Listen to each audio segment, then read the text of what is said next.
and our season finale here at Wander Taipei. Christmas is just around the corner and I'm in some desperate need of retail therapy, which is why I thought this was a great idea for us to do a Christmas giveaway. Hi guys, Merry Christmas. Welcome to our 10th episode Christmas giveaway. First thing you need to do is to like our video. So you need to leave a comment under the video of the 10th episode on YouTube and let us know which one of our Wander Taipei episodes was your favorite. And then we'll need you to share our 10th episode on either Facebook or Instagram. If you share it on Facebook, please tag Taipei Broadcasting Station's Facebook page. And if you share it on Instagram, please tag me. She's a snow bear. Alright, so for our season finale, we'll be taking you to the Shilin district. Shilin was originally named Pat Saran Bazhilan, which means hot springs in the indigenous Pingpu language. Similar variations of the land went on during the Qing dynasty's short governance in the late 17th century. During the Japanese colonization period, the place was renamed Shilin because the neighborhood was filled with schools and learning centers, therefore becoming a place where students and scholars, shi, populated the area like a burgeoning forest, ling. You see, when it comes to names and places, the country is still riddled with colonial undertones. Our first stop is the Chrysanthemum Festival at the Chiang Kai-shek Shilin Residence Park. This is not the only floral festival that goes on here, but I personally prefer a nice winter stroll in the gardens. Guys, so I am at the Chrysanthemum Festival here at the Shilin Residence Park. The Chrysanthemum Festival is one of the many floral festivals that are held at the Residence Park. There are the Tulip Festival, Rose Festival, and Begonia Festivals, to name a few. Chiang Kai-shek and his wife, So Mei-ling, started their 26-year official residency here, a year after the KMT government set foot on the land. The Chrysanthemum Festival was one of the staple events to celebrate Chiang Kai-shek's birthday since 1951 up till 1975 when he passed away. The festival was reinstated in 2002 as an attempt to bring new life to the resident park. There's a lot of art inspired by chrysanthemums and animals, but I would say that part of the charm is actually walking in this antique warehouse. Alright, it's chilly out here. I think I need to grab some carbs before I head to the next destination. One thing that I found pleasant about the Shilin district was that I got to try out new restaurants that were relatively affordable compared to what you get in the pricier districts like Da'an or Xingyi. Which is why I'm going to dig in this Korean-inspired plate of pasta before I head to my next destination. Ooh, but first, some cantaloupe soda. Red sauce and Korean spices mesh so well together. The next stop I'm headed towards is the Sanjiaodu ferry port. Hi guys, I'm now at Sanjiaodu摆渡口. This is a ferry port or a dock where a lot of boats used to be able to park here. These ports were responsible for transporting cargo like coal and so forth. Sanjiaodu摆渡口used to be a place for civilian boats to dock. Due to the first river straightening attempt for the Jilong River, the port lost its initial function for the community.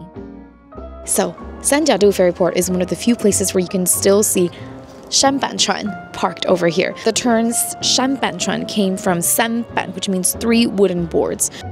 However, it takes 5 pieces of wood to make a traditional Sanban boat. This sport has witnessed the many changes and transformations the Jilong River has gone through, which definitely adds a poetic touch to the spot. Alright, it's kinda cold. I love it, but I'm hungry again, which is why we're heading towards the Shilin night market to see what we can find. Han Lianglu mentioned in her essays that Shilin was the most youthful night market in the city. 最青春的夜市. In fact, not only is it a go-to spot for students in the neighborhood, the place is also where overseas Taiwanese people flock towards to savor a taste of home. The Shilin night market is right next to the Shilin market, which is actually one of the few Japanese-style market spaces in the city.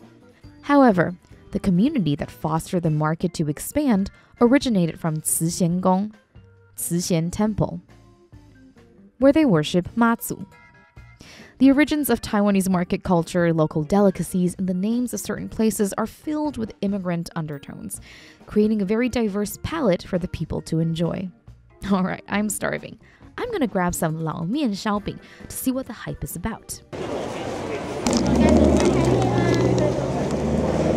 So I think the lao mian is supposed to make the texture a lot more chewy. You can't beat freshly baked goods.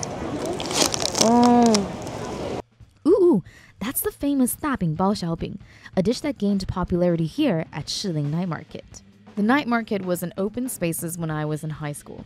Then the city government made an attempt to introduce food stands to an indoor space in the basement floor.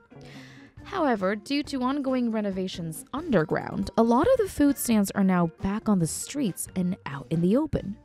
Ooh, those are my favorite deep-fried milk bites. It's very custardy. This is the entertainment hub where you spend small amounts of cash multiple times with hopes to win something cute and fuzzy to nurture your vanity. So, another dish that one must try at the Shilin Night Market is the 药炖排骨. There are 15 types of herbs and medicines infused into the broth, which means that it is perfect for a winter diet. There's a very light, sweet, subtle sweet scent that kicks in very gently at the back of your throat once you sip on the soup. It's so tender. They say that winter is about nurturing your body, but perhaps it's really just about justifying our winter cravings. Just like the saying, 包当包脆康. Shilin is one of those places where you can definitely find places to reminisce pieces of history, as it is arguably one of the more cultured districts up north in the city. Take a stroll around Yuanshan水神社, Yuanshan Water Shrine, and let the trees and zen calm your nerves. You can also stop by the Taipei Performing Arts Center and marvel at the stunning architecture. Grab a book and a cup of coffee and let the space, the books, or even the shows inspire you to engage with ideas and emotions outside of your current timeline. Spending time in Shilin was definitely like walking straight into a history book. I really enjoyed this faded gray filter because it kind of felt like everything was paused, perhaps even frozen in a different timeline. Walking around Taipei and discovering all these new stories and spots to visit has definitely been a very enlightening experience for me. But what I really find the most perplexing is how fast everything has changed within such a short period of time. The past 10 episodes, along with my time in Shilin, felt like this fast-forwarded time capsule with so many more stories to discover, so many more corners to explore, and just many more memories to create. Alright guys, that is a wrap for season 1. This has been such an amazing journey with you guys. I am so grateful for the opportunity to share the city that I grew up with you guys. Please make sure that you follow all the instructions in the video so you can join our Christmas giveaway this year. This is Sydney Weng signing off from Taipei Broadcasting Station. Until next time. For our third prize, we have these gorgeous little glass cups, and they're inspired by Taipei. Look, whoa, so pretty. So I have this really bad habit where I still love a lot of sugary drinks, and I should be careful with my sugar intake. So I have a bunch of these tiny glasses at home, and I only allow myself to have one glass whenever, And courtesy from Taipei radio station, notebooks! Everyone needs a notepad somewhere at home, whether to take notes, for classes, for work, or for just anything random that goes on in the house. All right, for our second prize, we have, these are blotting papers. Look at how nice the golden highlights are on the picture. All right, then we have these soaps that are shaped in the things we use for buapue. Obviously, you can always pray to the gods and ask yes or no questions with these, but I would strongly recommend you just wash your body with these. Instead of the actual gajidea tote, I found these drawstring bags, okay, that are inspired by the pattern and the colors of gajidea. And last but not least, again, courtesy from Taipei radio station, this is a picnic mat. Holy moly, okay. Whoa. It's really easy to wipe off with this kind of quality. You can hear it. Yeah. Lastly, for our first prize, we have a hand sanitizer spray that's called the Tea House, inspired by our tea episode. These are Taiwanese snack-themed play cards. They have the Chinese, English and Japanese versions of these different snacks. This one is xiaolongbao. I just thought this was cute to keep you guys warm throughout the winter. So it's a Christmas ball, it's an ornament, but there's also a sock in it, so it's still very practical.